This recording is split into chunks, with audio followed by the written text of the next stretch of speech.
Hello दोस्तों, मैं आपका बहुत बहुत स्वागत करता हूं आपके अपने channel Indian institute of stock market पर। आज मैं आप लोगों के साथ डिस्कशन करने वाला हूं कि प्रॉपर वे क्या होता है जब हम बात करते हैं लॉन्ग कॉल ऑप्शन करने की। जी हाँ, बिल्कुल कि अगर आपको लॉन्ग कॉल ऑप्शन वाली स्ट्रेटेजी का इस्तेमाल करना है तो उसके मेथड्स, उसके रूल्स मैं आज आप लोगों के साथ डिस्कस करूंगा।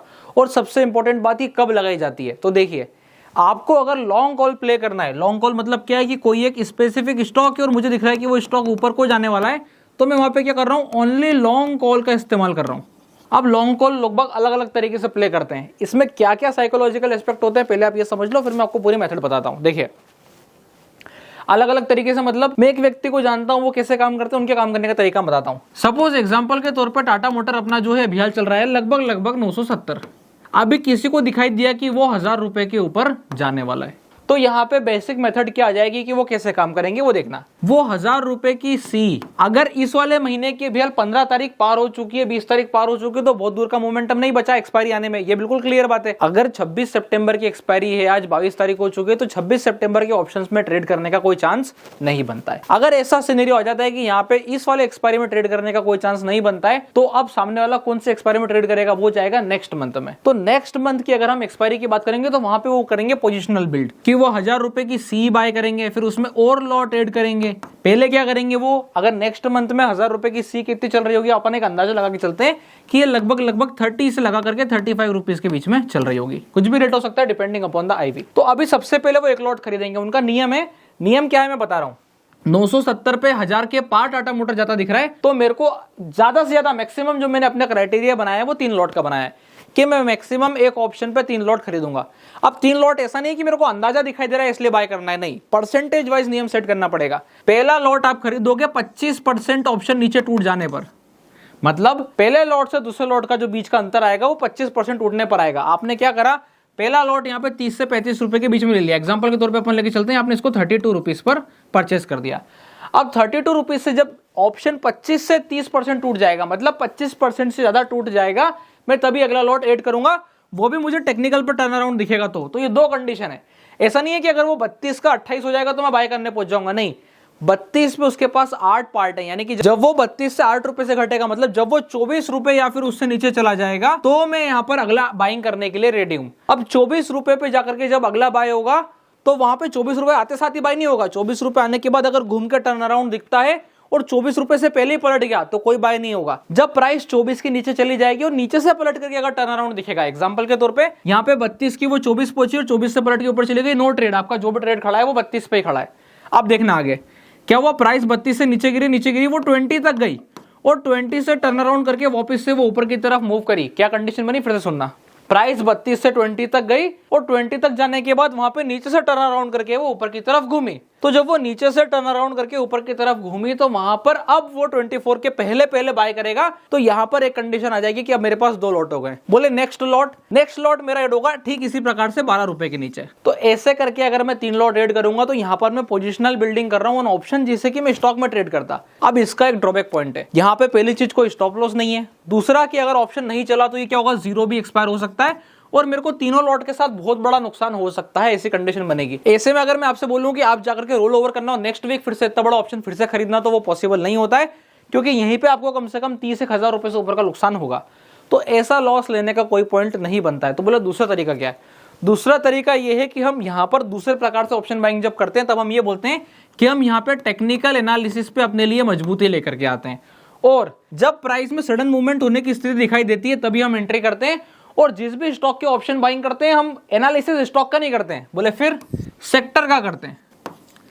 मैं स्टॉक पे ऑप्शन बाइंग तभी करूंगा जब मेरे को सेक्टर में मूव हो जाएगा। एग्जांपल के तौर पे अगर मेरे को दिखाई देता है कि आईटी सेक्टर ऊपर जाएगा, तो फिर मेरी इच्छा है कि मेरे को विप्रो का कॉल ऑप्शन लेना है, कि टेक महिंद्रा का, कि इन्फोसिस का, कि टीसीएस का, कि ओएफएसएस का। ये सारी कंडीशन जाकर के कब अप्लाई हो जाती है, जब आप एनालिसिस कर चुके होते हो पूरे सेक्टर का। एग्जाम्पल के तौर पर आज की अगर हम बात करें तो यहाँ पे अभी हाल स्टील सेक्टर में बढ़िया सा मूव दिखाई दिया। अगर स्टील सेक्टर में बढ़िया सा मूव दिखाई दिया तो स्टील सेक्टर में आप क्या कर सकते थे, एनएमडीसी हो गया, टाटा स्टील हो गया, जेएसडब्ल्यू स्टील हो गया, जिंदल स्टील हो गया, इनमें से किसी की भी ऑप्शन बाय कर सकते थे। पर मेरे को यह आइडेंटिफाई करना जरूरी है कि सेक्टर ऊपर जाने वाला है। अब फटाफट चलेंगे चार्ट पर और चार्ट पे चल के आइडेंटिफाई करेंगे कि ऐसा कैसे कर सकते हैं। तो देखिए, यहां पर मैं आ गया हूं चार्ट पर। चार्ट पे आने के बाद मैंने यहाँ पे CNX मेटल जो इंडेक्स है उसका चार्ट लगा दिया है। अब इस CNX मेटल को अगर आप ध्यान से देखोगे तो आपको यहाँ पे एक मूव नजर आएगा, जहां पे हमने प्रीवियसली CNX मेटल की चर्चा करी थी। तो हमने यहाँ पे क्या डिस्कशन किया था कि अगर CNX मेटल यहाँ पे इस वाले लेवल को होल्ड करता है और वापस से टर्न अराउंड करके एक बार 9500 के ऊपर अगर ब्रेकआउट करेगा तो यहाँ पे मूव आने की संभावना है। अभी इसने क्या किया, जो 3 दिन फॉल देने के बाद ये जो यहाँ पर क्या कहते हैं सिग्नल को अपन बुलिश किकर सिग्नल बोलते हैं। क्या कहते हैं? Bullish kicker signal. तो ये जो बुलिश किकर सिग्नल बना के इसने सस्टेनेबिलिटी दिखाई। अब आप यहाँ पर बिल्कुल ब्रेकआउट के लिए तैयार बैठे हो कि अगर प्राइस जंप करके खुलेगी तो रन कर सकती है। ऐसे केस में अब आप जाके यहाँ पे मेटल सेक्टर को देखते हैं कि मेटल सेक्टर एक दिन पहले क्या पोजीशन बना रहे हैं। आप देखोगे NMDC टाटा स्टील पर आप यहाँ पे कॉल लॉन्ग करने के बारे में सोच सकते थे। अब मैं आपको बारी बारी से टाटा स्टील और NMDC पे लेके जाता हूँ। अभी बहुत से लोगों को डाउट होगा कि क्या आपने पोजीशन बनाई है, तो जी हाँ बिल्कुल। मैं आपको बता दूं कि मेरे पोजीशन को ट्रेड करने का क्या मेथड था और मैंने वहां पर क्या सोचा था। कॉल ऑप्शन के थ्रू मैं पोजीशन नहीं बनाया था। बोले फिर कैसे बनाए थे? मैंने इक्विटी के थ्रू यहां पर पोजीशन बनाई थी। पर कॉल ऑप्शन बाइंग करने की जो मेथड है वो यही है। डिपेंड करता है कि आपका रिस्क एपेटाइट क्या है। अगर आप कॉल ऑप्शन के थ्रू जाना चाहते हो तो आप कॉल ऑप्शन के थ्रू जाओ, पर आपकी कैपिटल को देख करके यहाँ पर डिसीजन लेना है। जिस व्यक्ति को यहाँ पर 20,000 रुपए पे अच्छा रिटर्न कमाना है वो कॉल ऑप्शन को प्रेफर कर सकता है, क्योंकि 20,000 रुपए का टाटा स्टील लेके कुछ नहीं होना जाना है। ये मैं आपको आज बता देता हूँ। तो आपको ये समझना पड़ेगा कि आपका रिस्क एपेटाइट कितना है। अब मैं आपसे पूछूं 2 लाख रुपए है तो क्या 2 लाख रुपए का पूरा कॉल ऑप्शन लोगे? नहीं। तब मैं फिर बाइफरकेट करने के बारे में सोचूंगा कि मैं NMDC कितना लूं, टाटा स्टील कितना लूं, JSW स्टील कितना लूं। तो ऐसी सारी कंडीशन यहाँ पे आती है। अभी मैं आपको सीधा लेके चल रहा हूँ टाटा स्टील पे। तो वही same to same condition replicate हो रही है यहाँ पर कि प्राइस ने जंप लिया बुलिश किकर मेटल के साथ में, CNX मेटल के साथ में यहाँ पे ग्राफ मैच करेगा वैसे, क्योंकि टाटा स्टील का अच्छा खासा वेटेज है। अभी यहाँ पर वो लेवल क्रॉस नहीं हो रहा था जो लेवल क्रॉस करना था, पर अच्छा खासा इंटरडे में मूव है। आप देखोगे लगभग ओपन के बाद से 5 पॉइंट से ज्यादा का मूव आ चुका है। तो यहाँ पे अगर कोई स्पेसिफिक ऑप्शन ट्रेडर होता तो उसके पास पोजिशनल बिल्ड करने वाली अपॉर्चुनिटी में भी पैसा बनाने की संभावना थी, पहली चीज। और दूसरी चीज, अगर वो टेक्निकली स्ट्रांग है तो वो क्या कर सकता था, यहाँ पे 2 बार उसकी एंट्री आती। एक बार उसकी एंट्री आती इस वाले पॉइंट पे, उसका वो स्टॉप लॉस ट्रिगर करता, फिर दोबारा वो एंट्री करता और अगली बार उसको उसके टारगेट्स मिल जाते। ये कंडीशन यहाँ पे बनती। और अभी भी ट्रेड होल्ड है। मतलब आप सोचोगे कि ट्रेड काट लेना है, तो नहीं, अभी तो ट्रेड की शुरुआत हुई है। अगर उसने कॉल ऑप्शन पे 2-3 लॉट में ट्रेड किया तो एक लॉट अगर वो होल्ड करेगा तो यहाँ पे 165 और 170 भी वो एक बार देख सकता है। ये वाली कंडीशन बन के आएगी। आगे की तरफ बढ़ते हैं। यहाँ पर अगर हम बात करें NMDC की, तो NMDC पे भी यही सेम सिनेरियो बना था। अब सवाल ये आता है कि एंट्री कब। तो देखिए, एंट्री करने की आपके पास 2 अपॉर्चुनिटी थी। एक आपने कल एंट्री करी होती है या आपने प्रीवियसली एंट्री करी होती है। मैं फिर से बताता हूं। एक आपकी एंट्री इस वाले जोन पे आई होती जहां पे आप पहले प्लस देखते, फिर प्राइस पलट के आती और आपको अपने SL को करके निकलना पड़ता।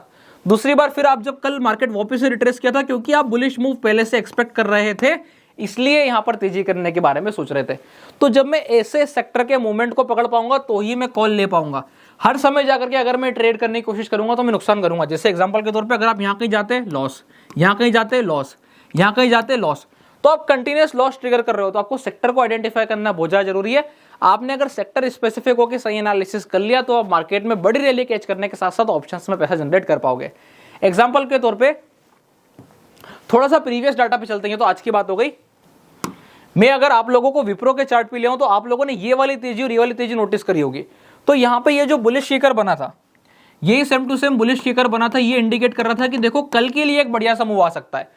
तो यहाँ पे 550 की कॉल ऑप्शन ने बहुत शानदार मूव किया था, क्योंकि एक्सपायरी भी नियर अबाउट आने वाली थी। और जब ऑप्शंस में 10 दिन के आसपास का टाइम बचता है कि अब बहुत कम टाइम बचा एक्सपायरी के लिए, तब अगर मार्केट में मूव आता है तो आप देखोगे कि आपको गजब का यहाँ पे ऑप्शंस में सिनेरियो मिलता है राइस का। जैसे कि अभी अगर आप लोगों ने आइडिया पे नजर रखी हो तो आइडिया ने जो फॉल किया है उस फॉल में उसके ऑप्शंस में अच्छा खासा मोमेंटम हुआ है। अब जैसे आप देखोगे कि अभी रिसेंटली आइडिया ने जो फॉल किया है वहां पे उसके ऑप्शंस में भी अच्छा खासा मोमेंटम हुआ था। तो आपको अगर ऑप्शन ट्रेडिंग से बड़ा पैसा निकालना है, वो भी बाइंग के केस में, तो आपको क्या ध्यान रखना पड़ेगा कि मेरे को मार्केट के सडन स्पेसिफिक मूवमेंट्स को ट्रिगर करना है। जैसे कि अगले 2 दिन में क्या होगा, अगले 3 दिन में क्या होगा। अगर मैं ऐसे मोमेंटम आइडेंटिफाई कर पाऊंगा तो ही मैं कॉल ऑप्शन के लिए प्रेफरेंशियल अपने आप को समझता हूं।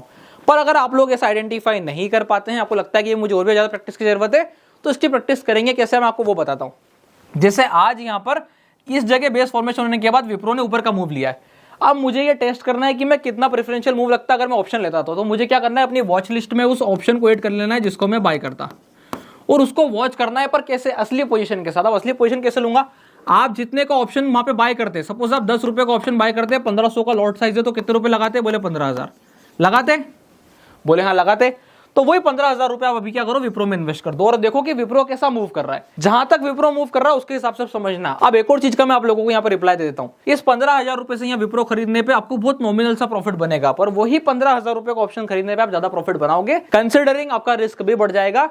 क्योंकि कल अगर यही विप्रो वापस से पलट के इसके नीचे निकलेगा तो आपकी जो छोटी मोटी क्वांटिटी 15,000 रुपए में कैश में बाई होगी, उसका स्टॉप लॉस बहुत छोटा होगा। पर आपका ऑप्शन अगर आपने 10 रुपए का बाई किया था तो मे बी वो 6 रुपए या फिर 7 रुपए के बीच में कहीं ट्रेड कर रहा हो। तो ये चीज का ध्यान रख करके अपने को ऑप्शन बाइंग के बारे में सीखना है, समझना है। ऑप्शन बाइंग चीज बढ़िया है, पर जब लॉन्गर टर्म के लिए करी जाए, लॉन्गर सिनेरियो के लिए करी जाए और विजन आपका सेक्टर पे मजबूत हो। तो अभी अपन ने क्या करा, सिर्फ विप्रो का एनालिसिस करके बोल दिया कैसा सिनेरियो है, इसका मतलब गड़बड़ है। हमें सीनेक्स आईटी चेक करना है, इन्फोसिस चेक करना है, टीसीएस चेक करना है और फिर उनमें से जो बेटर सिनेरियो नजर आ रहा है उसको जाके ट्रेड करना है, सिर्फ सीधे जाके विप्रो नहीं खरीद देना है। तो जब हम सेक्टर को आइडेंटिफाई कर लेंगे या फिर हम ओवरऑल ब्रॉड मार्केट को मूव करता हुआ देख लेंगे, तभी जाके हम ऑप्शंस के थ्रू स्टॉक्स में पोजीशन बनाएंगे। अदरवाइज आप आधे से ज्यादा समय के लिए स्टॉक्स को अवॉइड कर सकते हो। ये चीज का भी विशेष ध्यान रख के काम करें। ये था ओवरऑल सिनेरियो जब हम बात करते हैं लॉन्ग ऑप्शन करके ट्रेडिंग करने की। आई होप आप लोगों को वीडियो अच्छी लगी होगी। अगर वीडियो अच्छी लगी हो तो वीडियो को लाइक कीजिएगा, चैनल को सब्सक्राइब कीजिएगा और अगर आप लोगों ने अभी तक अपना डीमैट अकाउंट नहीं खुलवाया है तो डिस्क्रिप्शन के नीचे लिंक मिल जाएगा, आप जाके अपना डीमैट अकाउंट ओपन करा सकते हैं। तब तक के लिए बहुत बहुत